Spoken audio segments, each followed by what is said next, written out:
Hey YouTube, I'm Lily and today I'm actually going to talk to you guys about something kind of weird when it comes to reality television versus reality television. Okay, let's get this out of the way real quick. Everybody knows, and if you don't know, I'm really sorry I have to break it to you, but reality television is fake. Now by fake I don't mean fictional in that everything is scripted and things are run due to a narrative put together by a group of writers in a writing room. And what I don't mean by fake is that everything is performed by actors who are paid to act a certain way, who are in characters. What I do mean, however, is that reality television frames real events and things that have happened in conversations and things like that to dramatize them and kind of make them more, well, what can you say, really sensational? For those of you who watched the last video, you know what I mean by sensational. So I'm pretty sure all of you have seen RuPaul's Drag Race. But before I get into RuPaul's Drag Race, I actually want to talk about the Osbournes. So back when I was a kid, the only real reality TV show I ever saw was the Osbournes. It was a show that followed Ozzy and his family and all of the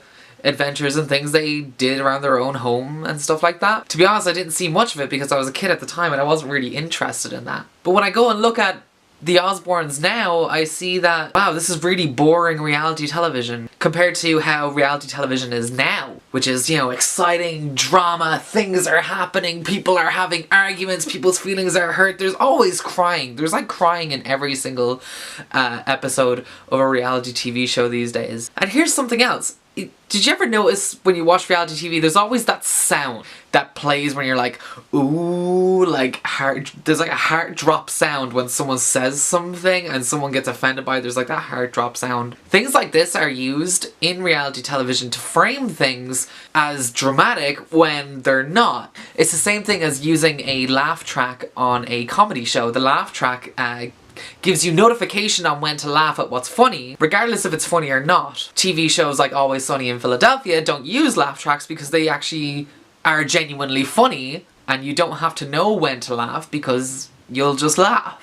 Whereas something like Friends, though it does have comedy merit, Friends can be pretty funny, a lot of the time the laugh track tells you when you're supposed to laugh. But coming back to reality television, there are cuts and cues and edits that make things look a certain way when they're really not. This is really interesting because I find that editing is a really important process in making film. One of the most iconic movies ever, Star Wars, was actually saved in the editing room. For those of you who don't know, if you ever looked into the history of Star Wars would have crashed and burned had it not have been saved in the edit. It was the editing of the original Star Wars that just, you know, blew the movie out there. It made it better, it made it really good because the original version that George Lucas had wasn't really great. It was slow, there was pacing issues, you didn't really understand why characters were where they were. If it wasn't for voiceovers and offcuts and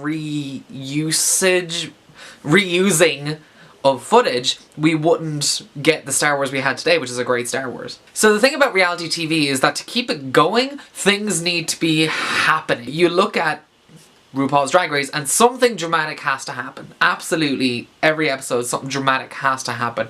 A queen insults another queen and they go or a queen says something and the whole room stops and looks like, oh my god, that bitch said that. When in reality, if you look really closely, I'm telling you, you can see this. It's that people looking at something shocked did not happen in that moment, and that sudden silence followed by that whoosh noise to let you know that something dramatic happened, that sudden silence didn't happen in that moment. It's all done in the edit. So this kind of emphasis on drama isn't real, and it doesn't promote good quality reality television. This means for people who aren't in the LGBT community, actually no, for people who aren't in the gay community, looking outwards in to RuPaul's Drag Race, what they see is a dramatization of what it is to be a drag queen. But drag queens are mostly associated with gay culture, so it's gay culture television. What I feel when it comes to Drag Race is that it is gay culture television and not LGBT culture television. There's some really great queer positive programs out there, but I think when it comes to something like Drag Race, it is gay positive. It's a boys club.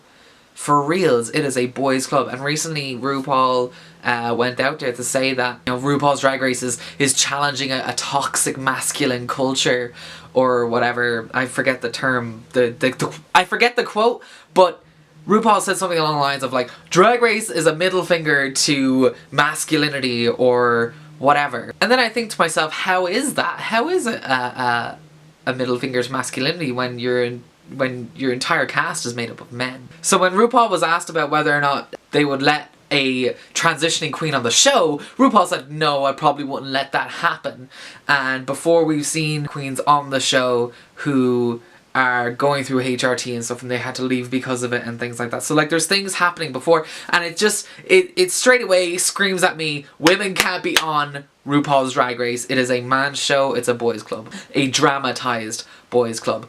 When you look at something that's real, like in a documentary, what you're seeing is what is happening. The people who make documentaries have to sit back and they have to observe regardless whether or not something interesting happens. But for reality television, something interesting must happen or it's not going to work. It's not going to catch eyes, it's not going to get investors happy, it's not going to make the public talk about it, and you're not going to get those hashtag retweets. When I say that Drag Race is a representative of gay culture and not LGBT culture, what I mean is that it's mostly about gay lads. So instantly your over-dramatization of these group of gay lads who are drag queens is removing lesbians, bisexual, trans people from the equation. So already, like, there's a lot of the community kind of left out of Drag Race. So a lot of the LGBT community do love Drag Race. And I'm not saying I don't love Drag Race. I'm saying I don't love reality television. I actually quite dislike reality television. But what I do love is documentaries, because documentaries show things that are real and are actually happening. Especially when, you know, when you watch a documentary and there's a piece that is dramatic, that is moving, when something happens, you know that is a real thing that happened, and that's what actually hits harder, it hits more.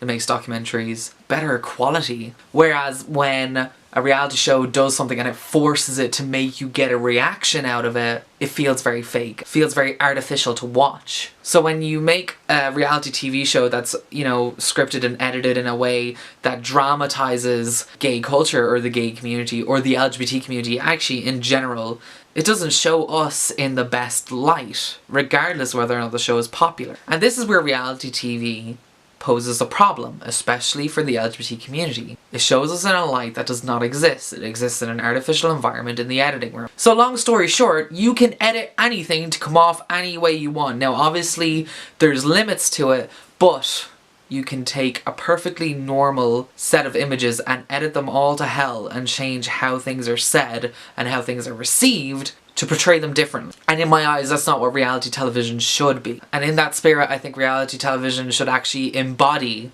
reality as it is. So regardless of whether or not something is entertaining, I'm not saying RuPaul's isn't entertaining. What I'm posing is this the reality of LGBT individuals? Especially gay individuals. Is this what it means to be gay? Is this kind of drama? Is this offset? Is this edit what it really means to be an LGBT individual? As opposed to that, then when you see something that is a documentary about LGBT individuals, what you get is a sense of something much more genuine, because what you are seeing is something that is observed and not edited. What is said and done in a documentary, while edited to make it a comprehensive story, is not edited to create a sense of drama, a sense of movement, or excitement. The excitement, the movement, and the drama comes naturally when something is documented. Which is why I love documentaries so much more. Regardless, I kind of want to know what you guys think of reality television, especially for LGBT individuals, versus documentaries about LGBT individuals.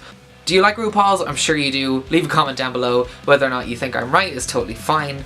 This is just kind of more of a discussion video than anything else. The way I see it, the rule of thumb is reality television is like wrestling. It is all fake, regardless of how entertaining it is. Until the next video, guys.